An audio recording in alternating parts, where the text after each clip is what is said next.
everyone, welcome back to Hooked on Books with Mrs Griffiths.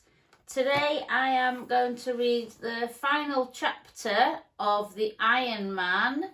It's called The Iron Man's Challenge. We are up to where Hogarth asked the Iron Man to help them with their problem of the Space Bat Angel Dragon, and the Iron Man had a stupendous idea. So, if you're sitting comfortably, let's find out what that idea was.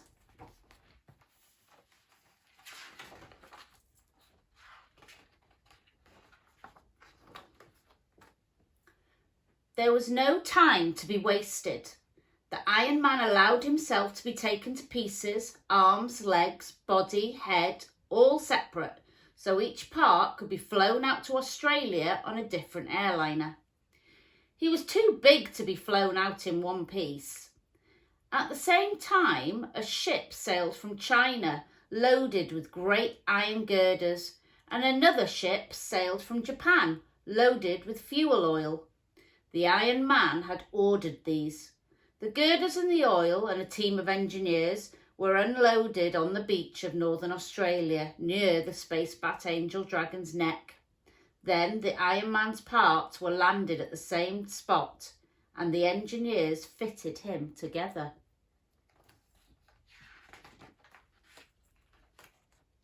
He's been fitted together.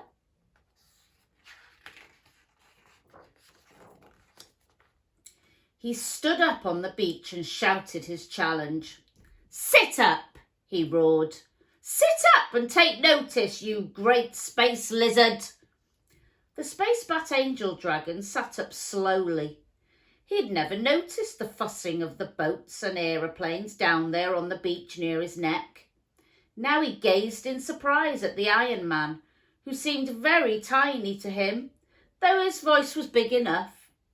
The Iron Man spoke again. "I challenge you," he shouted, "to a test of strength." A test of strength? The Space Bat Angel Dragon couldn't believe his ears. A tiny little creature like the Iron Man challenging him to a test of strength. He simply laughed. Loud and long. Then he peered down again at the Iron Man, while the echo of his laugh was still rolling around the earth. He peered down out of the sky at this odd little thing on the beach, with the even tinier men scuttling around it. "And if I can prove myself stronger than you are, then you must promise to become my slave," cried the Iron Man. The dragon smiled. Aircraft flew around watching this amazing conversation between the Space Bat Angel Dragon and the Iron Man. Ships out at sea watched through telescopes. "And if you don't accept my challenge," shouted the Iron Man, "then you're a miserable, cowardly reptile, not fit to bother with." The Space Bat Angel Dragon was so astounded that he agreed. Why, he thought, when this silly little creature has finished his antics, I'll just lick him up. So the monster agreed and watched to see what the test of strength was to be. After all, if he wanted, he could flatten the Iron Man with one eyelash. The engineers had fastened all the girders together in the shape of a grid, a huge iron bed the size of a house. Under this, they had made a steel-lined pit. Now they poured fuel oil into the pit. The Space Bat Angel Dragon watched. Now they lit the fuel oil, and the flames roared up fiercely through the bars of the grid. And now the Space Bat Angel Dragon got his first shock. The Iron Man was stretching himself out on his back, on the grid, among the flames, his ankles crossed, his hands folded behind his head, just as if he were in bed, while the flames raged under and around him. The monster stared down and the Iron Man smiled up out of the midst of the flames. The flames became fiercer. The grid became red hot. The Iron Man's hair and elbows and toes became red hot. His body became first blue, then black, then began to glow dully. He was getting red hot. Still, he smiled up at the monster, and still the flames grew fiercer. And now the Iron Man was entirely red hot. Pretty soon he was almost white hot. And still he smiled, out of white hot eyes and with white hot lips. And all the time the Space Bat Angel Dragon stared down in astonishment. But now the fuel oil was all burned away. Suddenly the flames died, flickered and went out. The white-hot Iron Man sat up. He got stiffly off his glowing bed and began to walk to and fro on the sand, cooling. He cooled slowly. He went from white to orange, from orange to red, red to black, as he walked, coolly swinging his arms. Now, at last, he spoke to the monster. "If you can't bear to be made red hot like me, then you are weaker than I am, and I have won, and you are my slave." The monster began to laugh. "All right," he roared. "Build the fire, and I will lie on it." He laughed again. He knew the Iron Man couldn't build a fire the size of Australia. But then his laugh stopped. The Iron Man was pointing upwards at the sun. "There is your fire," he shouted. "You go and lie there. Go and lie on the sun till you're red hot." The monster gazed up at the sun. He felt strangely cold suddenly. But how could he refuse? "All right," and he set off. With slow, giant wing beats, he lifted his immense body off the earth and flew slowly up towards the sun, while the whole earth watched. Slowly, he covered the distance, getting smaller and smaller as he went. At last he landed. A ragged black shape sprawled across the sun. Everybody watched, and now they saw the monster begin to glow. Blue at first, then red, then orange. Finally, his shape was invisible, the same blazing white as the sun itself. The monster was white hot on the sun. Then they saw him returning, a blazing shape tearing itself off the sun. This shape became red as it flew. It was writhing and growing larger. Slowly, once more, it became the black bat-winged shape of the dragon flying back to earth, down and down, bigger and bigger, cooling as he came until, bump! He landed, this time much more heavily than before, on Australia. He landed so heavily that all over the world bells tumbled out of church towers and birds' eggs were jarred out of their nests. The monster stared down at the Iron Man. But it was hardly the same monster. His horns drooped, his face was wizened and black. His claws were scorched blunt. His crest flopped over limply, and great ragged holes were burned in his wings. It had been terrible for him on the fires of the sun, but he had done it, and here he was. The fires of the sun are far, far hotter than any fires here on earth can ever be. "There," he roared, "I've done it." The Iron Man nodded, but his answer was to signal to the engineers. Once more they poured oil into the trough under the grid. Once more they lit it. Once more the flames roared up and the black smoke billowed up into the clear blue. And once more the Iron Man stretched himself out on the grid of the raging furnace.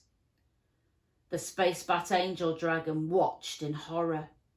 He knew what this meant for him. He would have to go once more into the sun's flames. And now the Iron Man's hair and toes and elbows were red hot.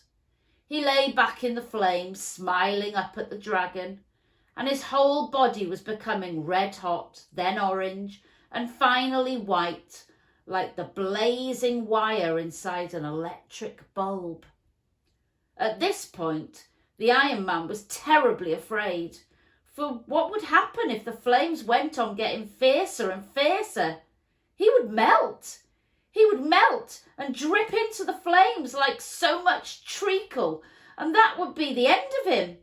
So even though he grinned up at the dragon as though he were enjoying the flames, he was not enjoying them at all, and he was very, very frightened.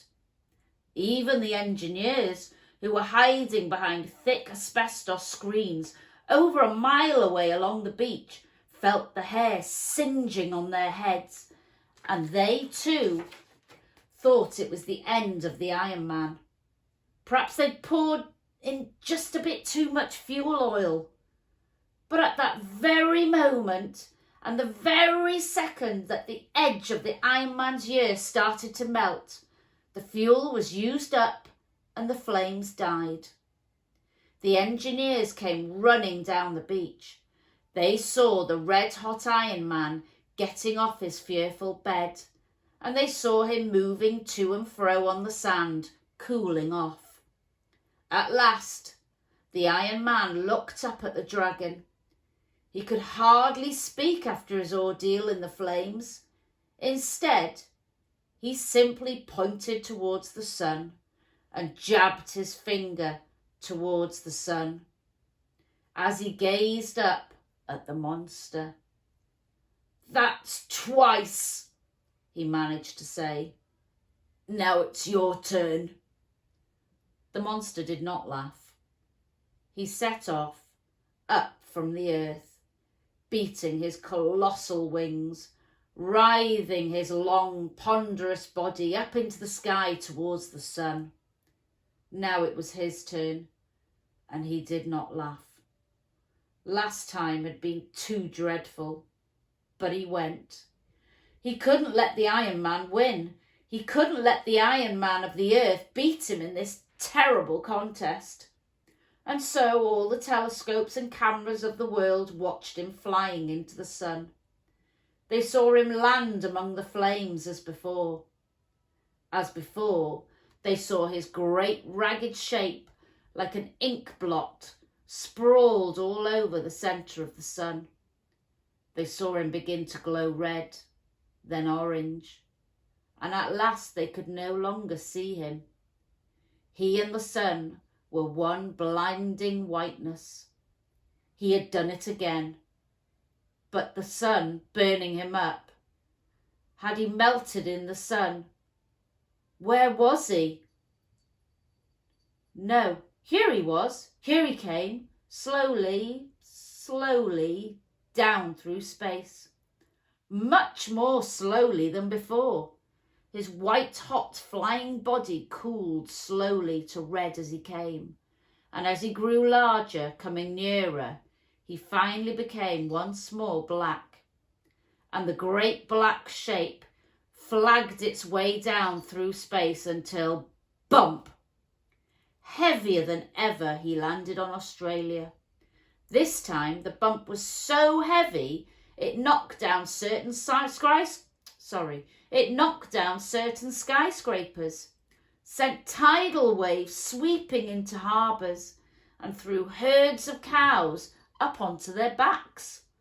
All over the world, anybody who happened to be riding a bicycle at that moment instantly fell off. The Space Bat Angel Dragon landed so ponderously because he was exhausted, and now he was a very changed monster. The fires of the sun had worked on him in a way that was awful to see. His wings were only rags of what they'd been. His skin was crisped, and all his fatness had been changed by the fires of the sun into precious stones, jewels, emeralds, rubies, turquoises, and substances that had never been found on earth. And when he landed with such a jolt, these loads of precious gems burst through the holes scorched in his skin and scattered down onto the Australian desert beneath. But the Iron Man could not allow himself to pity the Space Bat Angel Dragon. He signalled to the engineers. "Round 3, he shouted, and the engineers began to pour in the oil. But what was this? An enormous woofing sound, a booming, wheezing, sneezing sound. The Space Bat Angel Dragon was weeping. If the Iron Man got onto his furnace again, it would mean that he, the monster, would have to take another roasting in the sun, and he could not stand another. "Enough, enough, enough," he roared. "No, no," replied the Iron Man. "I feel like going on. We've only had 2 each. "It's enough," cried the dragon. It's too much. I can't stand another. The fires of the sun are too terrible for me. I submit." "Then I've won," shouted the Iron Man, "because I'm quite ready to roast myself red hot again. If you daren't, then I've won." "You've won, yes, you've won, and I am your slave," cried the Space Bat Angel Dragon. "I'll do anything you like, but not the sun again." And he plunged his chin into the Pacific to cool it. "Very well," said the Iron Man. "From now on, you are the slave of the earth. What can you do?" "Alas," said the Space Bat Angel Dragon, "I am useless, utterly useless. All we do in space is fly or make music." "Make music?" asked the Iron Man. "How? What sort of music?" "Haven't you heard of the music of the spheres?" asked the dragon. "It's the music that space makes to itself. All the spirits inside all the stars are singing. I'm a star spirit. I sing too. The music of the spheres is what makes space so peaceful." "Then whatever made you want to eat up the earth?" asked the Iron Man. "If you're all so peaceful up there, how did you get such greedy and cruel ideas?" The dragon was silent for a long time after this question, and at last he said, "It just came over me. I don't know why. It just came over me, listening to the battling shouts and the war cries of the earth. I got excited. I wanted to join in." "Well, you can sing for us instead," said the Iron Man. "It's a long time since anybody here on Earth heard the music of the spheres. It might do us all good." And so it was fixed. The Space Bat Angel Dragon was to send his star back into the constellation of Orion, and he was to live inside the moon, and every night he was to fly around the earth, through the heavens, singing. So his fearful shape, slowly swimming through the night sky, didn't frighten people, because it was dark and he couldn't be seen. But the whole world could hear him, a strange, soft music that seemed to fill the whole of space, a deep, weird singing, like millions of voices singing together. Meanwhile, the Iron Man was the world's hero. He went back to his scrapyard, but now everybody in the world sent him a present. Some only sent him a nail, some sent him an old car. One rich man even sent him an ocean liner. He sprawled there in his yard, chewing away, with his one ear slightly drooped, where the white heat of that last roasting had slightly melted it. As he chewed, he hummed in harmony to the singing of his tremendous slave in heaven.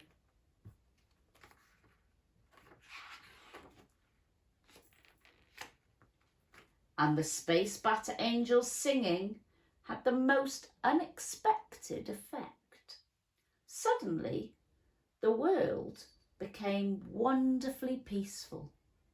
The singing got inside everybody and made them as peaceful as starry space, and blissfully above all their earlier little squabbles.